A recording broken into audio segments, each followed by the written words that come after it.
Adam? Daniel, let's start with, well, it's been a big talking point, hasn't it? The goalkeeper situation. What are you going to do this weekend, and how is Eli? Yes, I think big believer to have always clarity on the goalkeeper position, and for that we've taken, and I've taken already my decision and spoke to the goalkeeper. So Karl Darlow will play on Saturday if nothing happens, and Ilan will be on the bench, so we'll change on this position. That's what I can confirm, and Karl is aware, and Ilan is aware, and for me it's also important that we have clarity relatively early during this week. That also Karl, for him, the first time that he's involved in the league game since a while, that he can concentrate on this topic, and this is definitely the decision for the weekend. It's a big decision, Daniel. How difficult was it to make? Well, I work together not with robots. I work together with human beings, and of course for Karl it's a decision where he's of course buzzing. It's a bit easier, but for Ilan then of course a bit more difficult decision to take. It's always a bit difficult, especially we all know that. Yes, Ilan has a bit difficult season so far. You have to be honest. I was always honest about this. Also, once we spoke several weeks ago about this topic. I think in general, with a goalkeeper, you're number one. You are a bit more careful to change than, for example, with a field player, because once a field player has a difficult game or two difficult games, then you rotate a bit, and then different one gets his chance. On the goalkeeper positions, it's important that you don't change from game to game, and of course you stick to your number one, even after one or two mistakes. That's also quite normal, and especially once you have such a young, promising goalkeeper like Ilan. So he is much longer in the club than I am, and he has done a lot also for his club. He took part in securing promotion a few years ago. He had a fantastic first season on Premier League level, and has already, although for a goalkeeper he's still young at age, more than 100 Premier League games under his belt for this club, and also more than 100 championship games. Last season, for example, he was in the championship team of the season, and of course then you stick even a bit longer to him. But I made it also quite clear the last time we spoke about this topic. Of course, it's still professional football, and you have to deliver, and you have to perform well, and you have also to handle the pressure. Last time he has responded really, really well with many good performances, several clean sheets. For example, an unbeaten February, where he was also crucial with many saves. But also in the last weeks we had the feeling in a few situations he could have done a bit better. And then obviously in the last game he was strongly involved also in both goals. And for that, I got the feeling. So right now it's also a decision where I have to make a decision and also to protect him a little bit, because it feels also a little bit like, of course, at the moment the camera and the spotlight is on him, and he's still a young man, and it feels a bit like the weight of the world is a bit on his shoulders, and sometimes you also have to protect a goalkeeper a little bit, and this was my feeling then during this week. And the second reason why I had this decision was also that I have a really, really reliable and proper option also with Karl Darlow. First of all, a very experienced goalkeeper, proven on this level, a top class character. I know there are always a few concerns because apart from his Hull spell, he didn't play many league games in the recent years, but I see him each and every day in training. He performs really, really well. Absolutely professional, absolutely loyal. Everyone also trusts him, and it's also a good moment right now because he has played recently 2 games for Wales, 2 really solid performances, 1 clean sheet and 1 game where he was not involved in the goal. So he's also in a good rhythm, and for that we got the feeling. So at this moment, especially heading into such a nervy period, crunch time period, where everyone feels a bit more the pressure and is perhaps even a bit more nervous right now, it's also the right time to take this decision. And for that, one time also like to protect Ilan a little bit and give him a little breather, and then he can start again. But also because we trust Karl so much and we are fully convinced of his qualities and also his experience right now, and this is why I took the decision, and I'm also 100% convinced that at this moment it's the right decision. Thank you. The rest of the squad, how are they looking coming into the game? Are you all right injury-wise? No, good news. So all the players who were available for the last game came also through and also available for the weekend. So good news, no new injuries. Okay. And nothing more to add on Max and Patrick at this point? No, each and every game day, each and every day on the training pitch brings them closer and is beneficial for them. And yeah, they had also good week of training. And yeah, like always, they're also in the mix. Yes. And how important is it for Ethan Ampadu particularly to have another week? Because he came back last week and he had to adapt straight away. And look, he wasn't the only, nobody really covered themselves in glory. But has this week been particularly beneficial for him? Yes, I think overall it was definitely important for him to have this first 60 minutes under his belt. We got the feeling it's a bit easier in a home game, especially also against a Welsh side, to give him also the nod to get the first experience. And obviously our Tanaka was also away, played in a different time zone on Tuesday. Of course, Ethan didn't expect him to be straight away at his best. For that, he was out too long. But it's also like the longer you wait, yeah, the more rusty it is for a player. And I think it was important for him to have the first 60 minutes under his belt and to shake off the rust a little bit, because yeah, we need his leadership and also his physicality also for the run in, and also must not forget. I know that yeah, sometimes we're a bit quick in being also a bit harsh in the judgment of the performance of the player. Of course, Ethan was not there at his best, but once we took him off the pitch, anyhow, we were 1-0 in lead after 60 minutes, and it was more like standing ovations for him because everyone was happy we have our captain back. Yeah, after the game, I was thinking, of course, it was not his best game, but perhaps with his defensive steel and awareness, I'm not sure if you would have conceded with him 2 goals while he was on the pitch. Anyhow, but for me, it was clear that after 60 minutes was the longest period that he could have played in this game. But to have another week of training and have already this 60 minutes under his belt, it will be pretty beneficial, and I'm happy to have him back.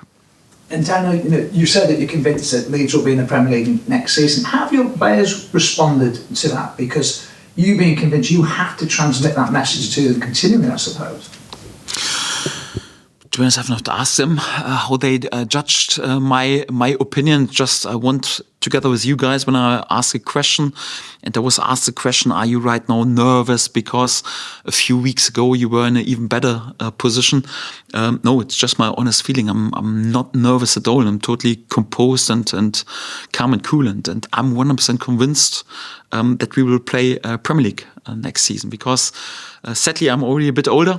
But the good thing is then you have experienced already a few situations, and thank God I was already involved in a few promotion battles, and over in my manager career, I won the title and promotion in different leagues already 5 times, and it's always the same. So you got a good feeling if you have a team who will make it and will get promoted, or if something is missing. And I will never speak about it if I wouldn't be 100% convinced. But with this team, I know how tight they are together, and yeah, also like that they have the right mentality, and I'm 100% convinced.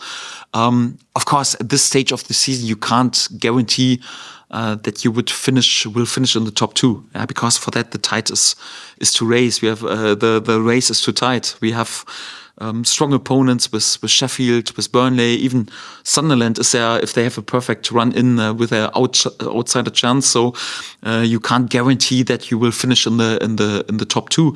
But I still think we have a great chance also to finish in the top 2, and if not, then also the playoffs. So I'm 100% convinced during this season that we will play Premier League, and there is not one doubt in my head, and why. So we are there after 39 games with 81 points, more than 2-point average per game. We've lost in the last more than 20 games just once at Portsmouth when we had 100% chances, penalties that should be given.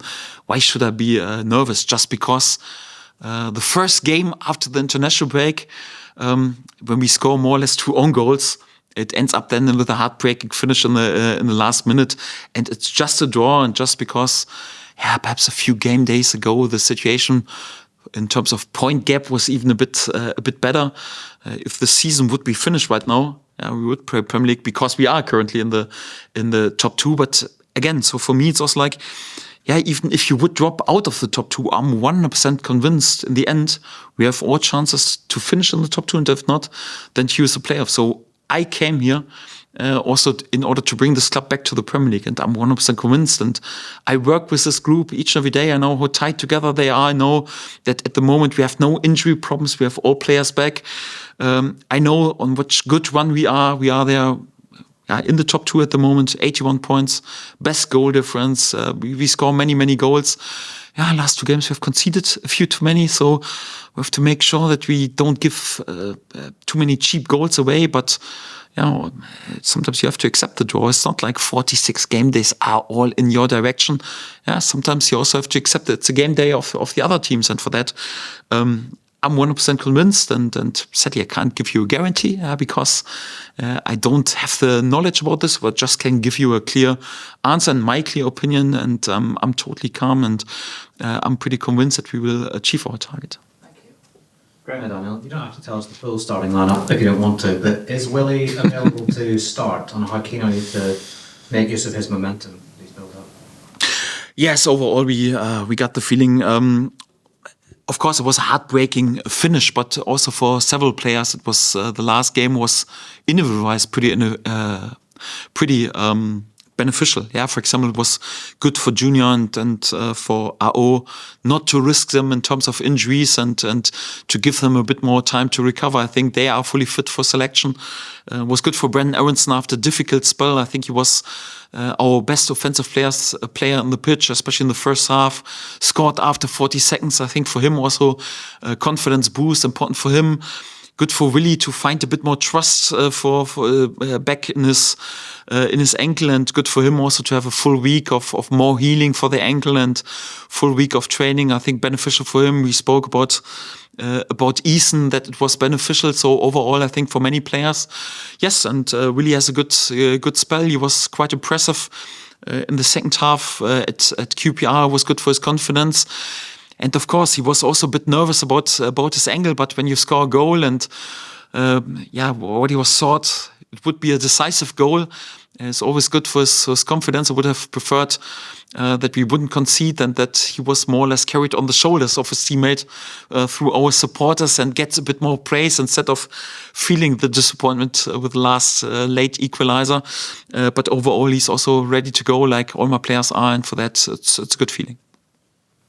How do you prevent this from being a situation like you faced at Portsmouth, where it'll be very physical?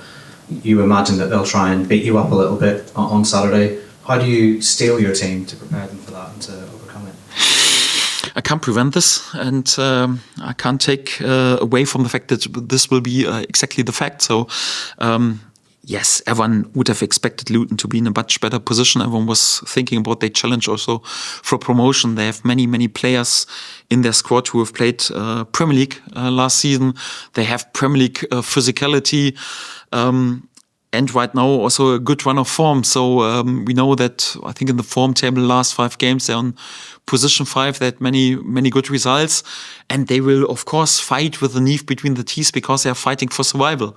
They know that they need each and every point. And their game is also always quite physical and intense. And especially with some good results in their under their belt in the last weeks, we know it will be a tough test. But one thing is also for sure, we won't travel there and be successful in doing Luton things better than Luton themselves. So we spoke about, of course, when there is this physical battle and there are many long balls and many long throw-ins and set pieces and fight for second balls, you have to accept the challenge and you have to adapt and you show steel and resilience, but also to make sure that we don't just try to copy Luton. It's more like we have as many periods as possible where we play our game and we turn back to dominating the game more, bringing the game more in their half. And we know, for example, in the last 3 games, we have always got 2 goals. But there was more or less just one game when we controlled the game and dominated the game. It was a home game against Millwall. And if we do so, then we don't allow the opponent to create chances and to score goals. This is why we won this game with a clean sheet result. And the other last 2 games, we sadly have conceded 2 goals. Yes, bit like own goals if I'm really honest. So cheap goals, yes, of course we have to avoid this, but also to return back and dominating the game, dominating the ball, letting the opponent suffer as much as possible by chasing the ball. This is what we're trying to do. So we need a good balance. We need to be ready for this physical challenge and to be aware of this. And I can't take this away, so I can't change the style of Luton and their physicality. It's always difficult to handle this. But on the other hand, to make sure that we make out of this game our football game, and this is the balance that we have to show. Hi, Daniel. I appreciate you spoken at length there about the goalkeeper situation. Is there any chance that Imam could come back in for later down the line in the next few games, or is Carl now your number one for the rest of the season?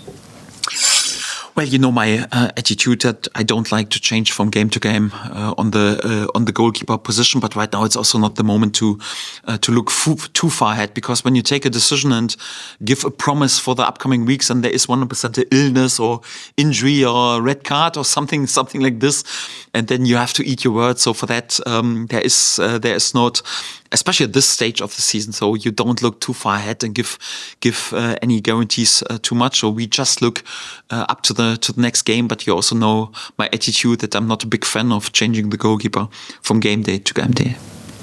Thank you for that. How did Elam take the news? Good. We had a long conversation. Of course, he was disappointed, but not so much with my decision. He was more disappointed that he couldn't show what he have shown, for example, last season when he was named in the championship team of the season. Or he also knew that, for example, also in this game, he started so well. Was on the course to be man of the match with a safe penalty and a really good first half. He was just disappointed that he dropped the ball and it was more or less an own goal, the equalizer, and also that he of course should have done better with the second goal. So, and he's a team player, and he's also playing for this club several years right now, and he knows what it means for him to defend the shirt and to show this. And he was disappointed that he couldn't help the team in the last game, and for that he knows it's professional football, and I'm pretty sure Carl was always loyal servant, assistant to him, and Elam will do the same. He has also done this after we spoke in the training session afterwards. Also today, he's also there and tries to help the team right now, even in the more or less second goalkeeper role. And I'm 100% he will do this. And sometimes also, like, for him, if I'm really honest, it feels also sometimes we forget. I know they earn lots of money and no complaints about this, and they are poster boys, and I don't like to complain about how hard their life is. It's not, they're leading a privileged life. But sometimes when you feel also the pressure and the world on your shoulder, it feels also like a bit of relief. So I saw him even today laughing and cheering with the boys, and I think it will be also beneficial from him, and I think for the longer term also a chance to learn from this and to take a step back and to have a breather right now, and then to come back stronger. So I liked his response, and I think he's, although of course he will be disappointed not to be in the starting lineup, but overall in a good mood, and even if we need him then, then we would also trust him. Thank you. So, did Ethan or any of the other players come to you with their thoughts on Elam, or did you get a sense of where their opinions were on how he had been in recent weeks? No, but it's also up to me, of course, also to ask sometimes field players. So it's not like we have a round table, as more like, and then we decide all together who starts. So sadly, I'm the manager, and I have to take the decision. And if you would ask 24 players, you will probably get 24 different opinions, perhaps. Yeah, they're not 24 goalkeeper choices, but also like how to judge it. But of course, also important sometimes to get the feedback from the player. But yes, also asking the reason, not just after the last game, but also always about their opinions. And the sense is that the group trusts both goalkeepers. So Ilan and Carl, whatever decision I would have taken, they would have backed him because they know how good they both are.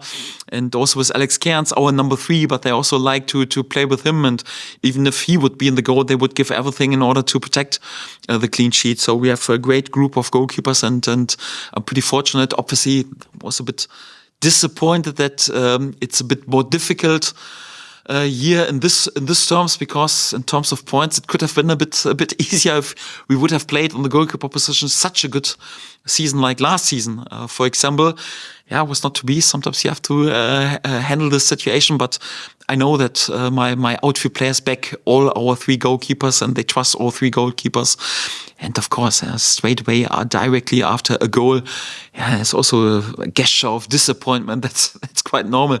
It's always the same when the goalkeeper concedes a goal, for example, in the last game. But overall, the outfield players also back a lot. The players, our goalkeepers.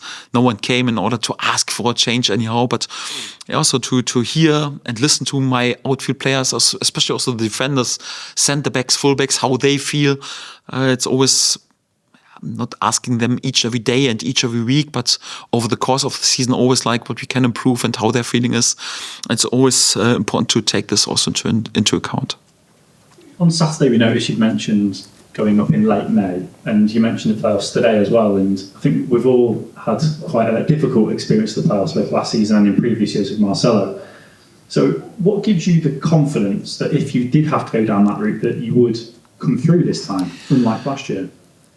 If I'm honest, I don't want to speak about the playoffs right now. So I'm pretty upbeat. So we have a completely different scenario to the last season. Last season, we were more or less from game day 1 just in the chasing position. So Leicester was at some point, I'm not sure, 15, 16 points clear. 17, okay, you know it better than me, sorry.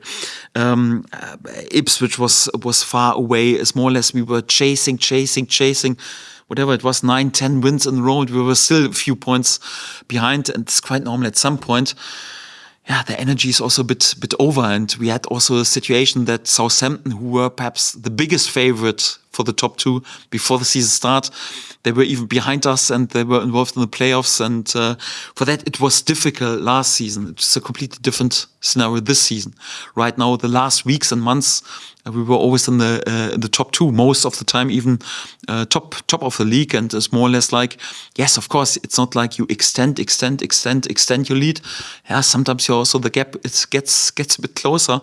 I still think that we have a great chance also to finish in the top 2, and I don't want to speak about the players, and I'm 100% convinced that we'll do this. But what I have noticed also about this club, I mentioned the first time I came to Leeds was already several years ago.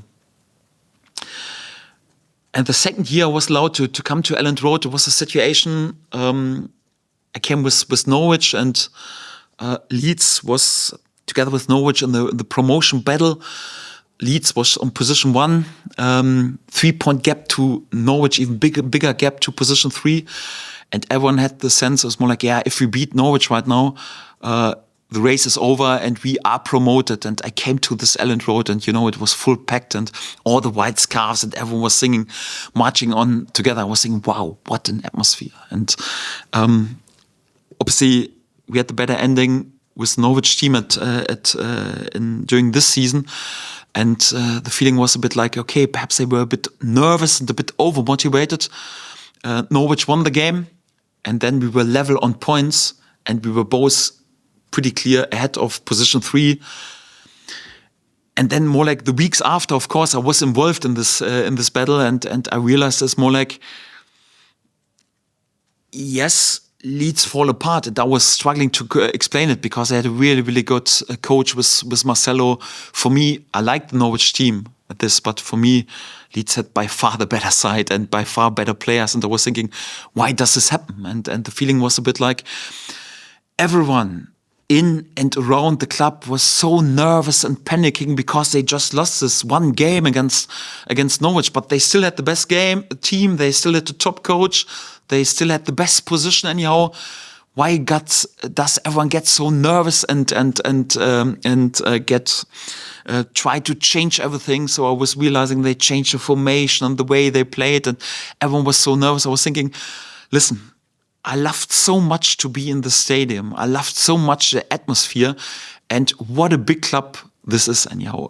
Even, of course, I was working for a different club at this time, but I was thinking, one day I would like to come back and help this club anyhow to stay also in this situations a bit more calm and a bit more positive and a bit more in a believer position instead of, oh, it happens again and panicking again. We haven't done this in the last 25 years with playoffs, or just once during COVID when no supporters were around. We can't do this when it's emotional. No, so it's more like, this is why I wanted to sign 2 years ago. I know how difficult it is to stay calm and cool with this club, but believe me, so my composure and my calmness and my coolness is more than enough for whole Yorkshire. Anyhow, that I want to make sure that everyone is also allowed to panic. It just shows how much they care for this club and how much everyone wants to be successful. But also, like, my task is to make sure that we stay cool, that we stick together, that we are not overreacting, that we are not overmotivated, that we totally believe. And this is what I bring to this club. So sadly, I can't guarantee this right now, but believe me, I'm totally calm, or totally cool, totally composed. I totally believe the boys are doing a great job. And believe me, in the end, next season we will play Premier League. I'm 100% convinced of this. I can't give it right now written anyhow, but this is why I came to the club, and anyhow, and this was also like what I want to achieve. And yes, hopefully we can deliver. Thank you. Hi, Daniel.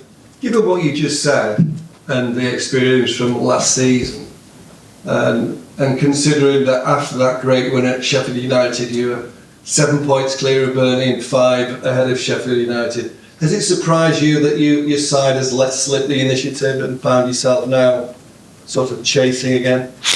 No. First, because we're Leeds United, we never do it the easy way. Second, because no team does it the easy way to promote in this league. 46 game days. Of course, I would wish it would be like you go top of the league, you go, it's more like create a point gap, and then you create even bigger point gap. No, even after the Sheffield game, I said, listen, there's so many games to play for. I said it before the game, and after the game, it's never a guarantee. And it's more like, yeah, in this league, sometimes when it's a difficult spell, you can sometimes here and there draw a game. Yes, and if the other team is then immaculate in this moment and wins more or less 5 in a row, you can drop a few points in comparison to them quite quickly. That happens anyhow. So for me, it was never like, yeah, okay, with whatever 12 games to go, 5 points clear or 7 points clear, it's done. It's more like, yes, sometimes yes. If you play against West Brom, third game within 6 days, you can be there with a draw. If you go to a difficult away game like QPR and you're 2-0 down after 20 minutes, yeah, you have just to live with a point. And if the other team wins at the same moment, yeah, the point gaps gets a bit closer. But I was fully expecting this. Of course, I was hoping, for example, in the last game that we don't score 2 own goals, more or less, like, and the point gap would be even better right now. But it's nothing what surprises me that this can happen. It doesn't make me happy. Yes, that's right. But it's not like what makes me nervous or surprises me, because I always expect it would be difficult. And for example, the first game after the international game, for me, it was not a surprise that our first half was, in terms of possession and playing football, by far not our best game. I think in terms of possession was one of our worst games, but that's what happens when the players are 2 weeks away with different approaches. So nothing surprises me in this league. I know it's a tough race. It's a tight race. It's always a tight race till the end. We have top opponents. We have opponents linked with Sheffield, Burnley, who play also with the experience of Premier League football last season. Sunderland is still in the mix with a perfect run in. They play with refereeism to be a bit like the outsider. It will be a tight race. We have to keep our nerves. We have to perform. We have to concentrate on the contents, on our football. We have to deliver performances. And yeah, even if there are 1 or 2 more scruffy game days, I don't see, even in the last 7 games, yeah, even there, if you lose 1 or 2 games, I don't see why you shouldn't win then the other 4 or 5 games, anyhow, and then you would finish with the proper amount of points that you will finish in the top 2. So I don't expect in this league not one team to win each and every game and to be immaculate and to win easy with whatever more than 100 points. Normally it doesn't happen, and for that, no, it has not surprised me, has not made me nervous. It has not made me overly happy, but I know where we are and I know what we're capable of.